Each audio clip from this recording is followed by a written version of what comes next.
Hi, welcome to the aid station overview and setup video. So here we'll talk about the background of the race, the background of the aid stations.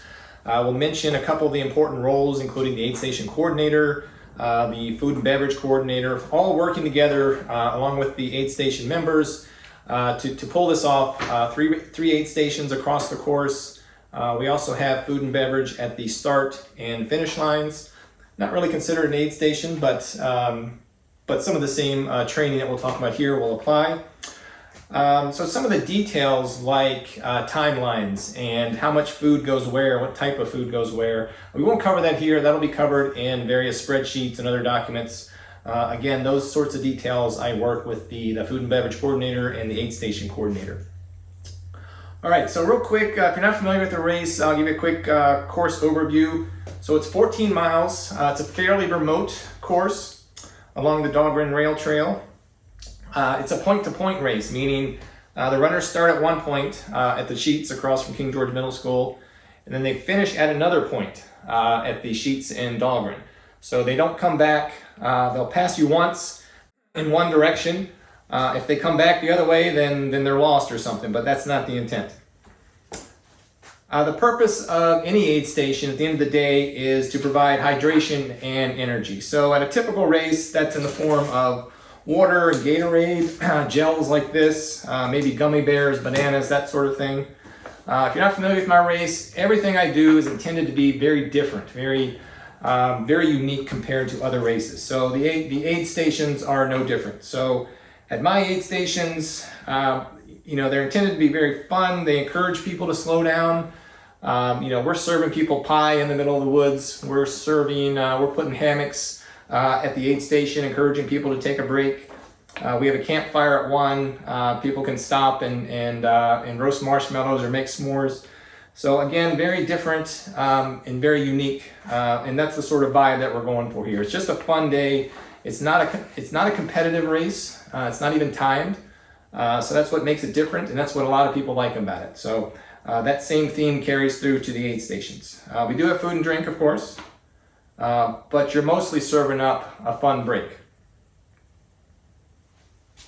All right, let's talk about preparation and setup. So again, I'll work with the aid station coordinator, whose main responsibility is getting all the equipment where it needs to be to the different teams. There's also a build crew that will come through the day before. We'll put up all the signage, so you don't have to worry about that. That'll be in place by the time you get there. You will have to get if you don't have one already, your volunteer t-shirt, very bright.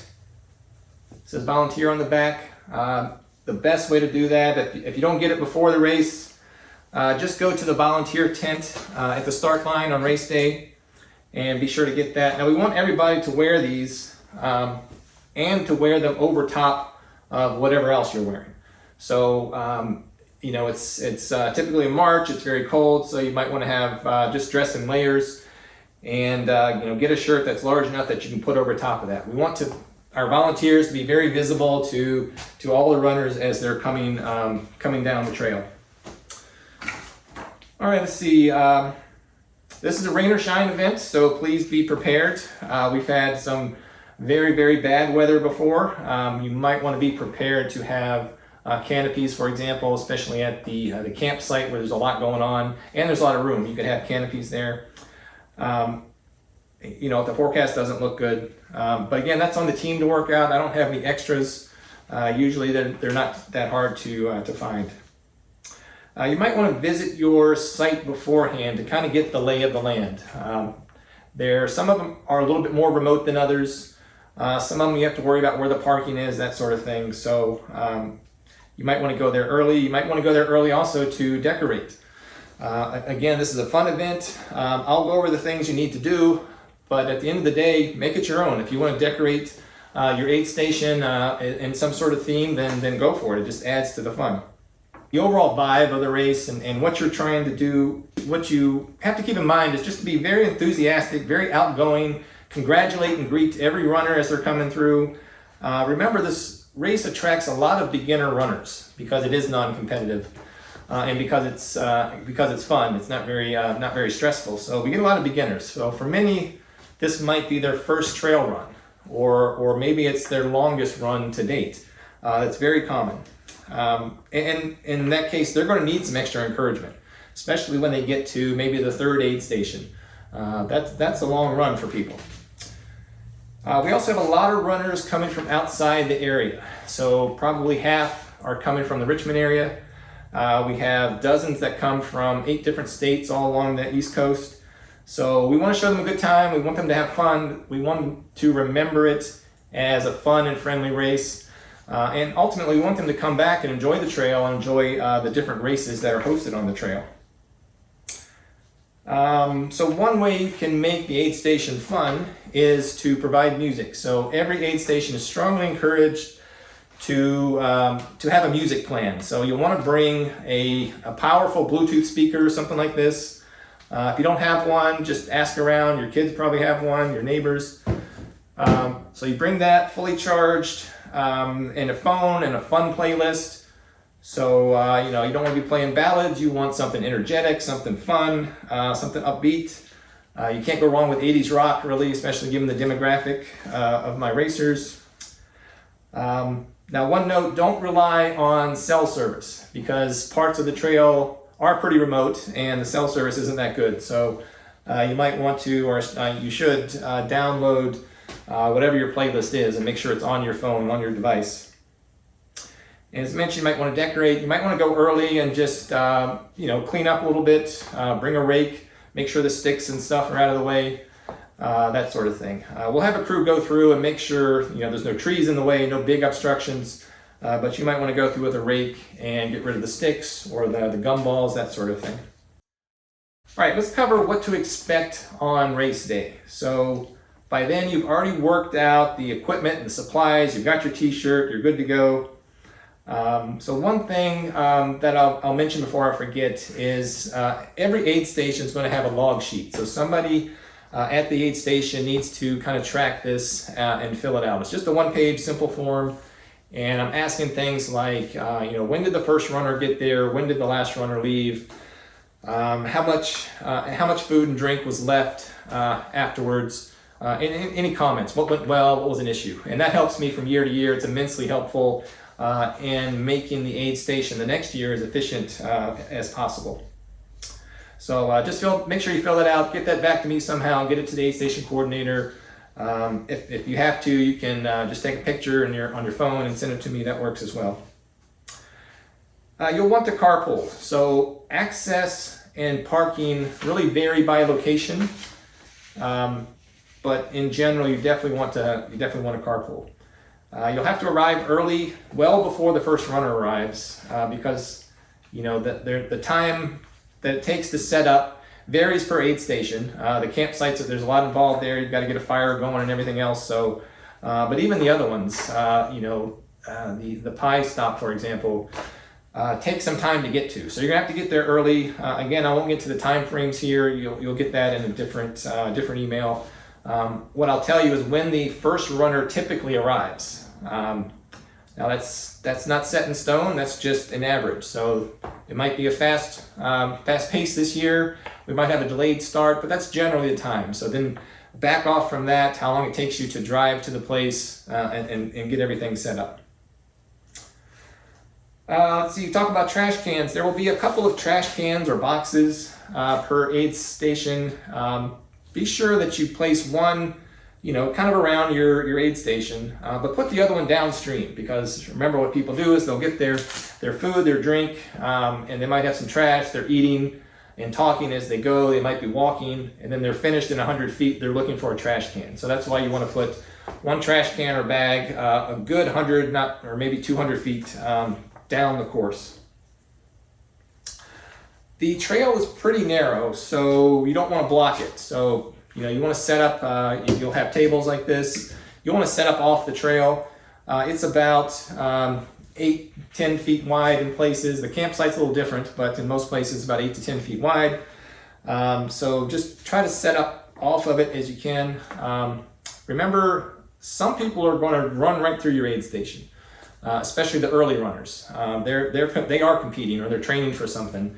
So you don't want to be in their way. You don't want to have roadblocks to slow them down. So keep your stuff off the trail as much as you can, and encourage others to do so too. We'll talk about in a separate video. We'll talk about how to serve drinks, which has the potential to be a bottleneck. So the last thing you want is a bunch of people.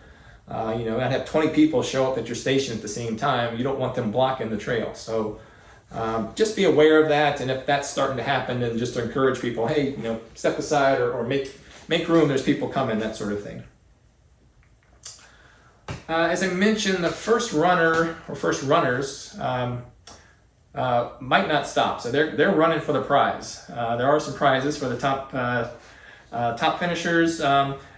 More than likely, they're going to be led by somebody on a bike. So our bike support team will be out front leading the way, and then you'll have your fastest runners. I'll probably have a bypass lane set up at each aid station, which is simply probably a stake in the middle of the trail and a sign, basically saying if you're not stopping, then stay left, everybody else stay right. Just to, again, keep a lane open for those who really want to get through. So most will stop. I want to point out that you'll have one or two wheelchair teams. So these are wheelchair athletes supported by an entire team, 3 to 5 runners. They're going to be with Ainsley's Angels. They're using special racing chairs. And so some things to know there. The rider athletes, we call them, they have different disabilities. And we don't know, year to year what that will be. So just some general guidelines, cheer extra loudly as they come. This is a big deal for them. Don't always expect a reaction. Again, depending on the disability, they're hearing you, but they might not be able to react. Some can give a fist bump, some can give a high five, some are completely verbal, but it just really varies. Likewise, don't offer food or drink to the rider athletes. Some of them have medical conditions. They can't have water. They can't have the food. So again, as they're approaching, take your cues from the support team around them. They're trained on what that person can and cannot have. So of course, offer them food and drink, but take the cue. If the rider can have water, then they'll serve it to them. Let's see, so the field of runners, it's going to spread out. So the first aid station is only 3 miles from the start, so you'll have a pretty concentrated window of runners coming through. And it's going to be fast and furious because they're not spread out that much. By the time you get to the third aid station, which is over 10 miles into the course, the whole thing is spread out some. So you'll have, more than likely, you'll have gaps. You'll have the fastest runners coming through. It might be a minute or two before anybody else comes. Let's see. So I mentioned at the front of the pack will be a bike, more than likely. Then you have all your runners. You'll have walkers towards the end. You'll have people that are rucking it, which means they're kind of a fast-paced walk with a weighted backpack. And at the end, we're going to have a sweeper truck. So it's somebody in a truck that's following the last runner, and they're also picking up all of the signs and trash cans and everything else along the way. So when you see that truck, that's the end of the race for you, essentially. So that's your cue to start to start cleaning up and packing up. So at that point, the first 2 aid stations, and again, these details are in a spreadsheet that the aid station coordinator has. You'll pack up your leftovers and you'll bring it to the finish line at the Dahlgren Sheetz. You'll most likely have some leftover food and drink. We just add that to the big finisher tent, the food there. So just stop on by. It's kind of a fun environment. Stick around there. You can visit the volunteer tent and get some donuts and your goodie bag if you didn't get it before. And one last note on some of the stations, especially the campsite, we're going to have photographers stationed around the course. Some are professional and some are volunteers. They'll be coming and going, so just know that they'll be there. But by all means, add your own photos and video to the mix, and I'll give an uplink or an upload link as we get closer to the race. But it's very difficult for our photographers to get the whole vibe. At the campsite especially, the photographer usually gets people running towards the aid station on the trail, which is great. But what I don't have is many pictures of the actual aid station itself, you know, the party zone that should be going on there. I don't have photos, I don't have video of that too much. So again, if you have time and it's not too crazy, then please take a camera and take some pictures, take some video, take it horizontal like this video is. That makes it much more useful to me, and then we'll work on getting that video from you afterwards. One last note, I hope this doesn't come up, but let's talk about emergency services for a second. Again, it's spotty cell phone coverage, so but we do have the amateur radio, the ham operators from King George. They're going to be supporting the race. They're all along the route, so we do have from any point communications from end to end. The challenge is getting to one of their operators to get the word out.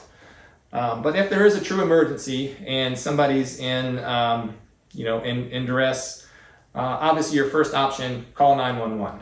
Hopefully that'll get through. It probably will in most places. Call that for emergencies. Just be prepared to tell them if the emergency is at your site, the closest, how you got there. What is the closest trailhead? So it's either going to be, Tomahawk if you're at the or Comorn for the first Mile Pie aid station. If it's a campsite, then it's obviously Indian Town Road. That's the big trailhead that's only a half mile or so away. And if it's the last one, it's in the Meadows subdivision. So again, call 911 is your first option. Also, if there's some issue, you can flag down a biker. The bikers can quickly get to the trailheads and get word out. What they do is, what the ham operators do is they radio back to us so we know what's going on.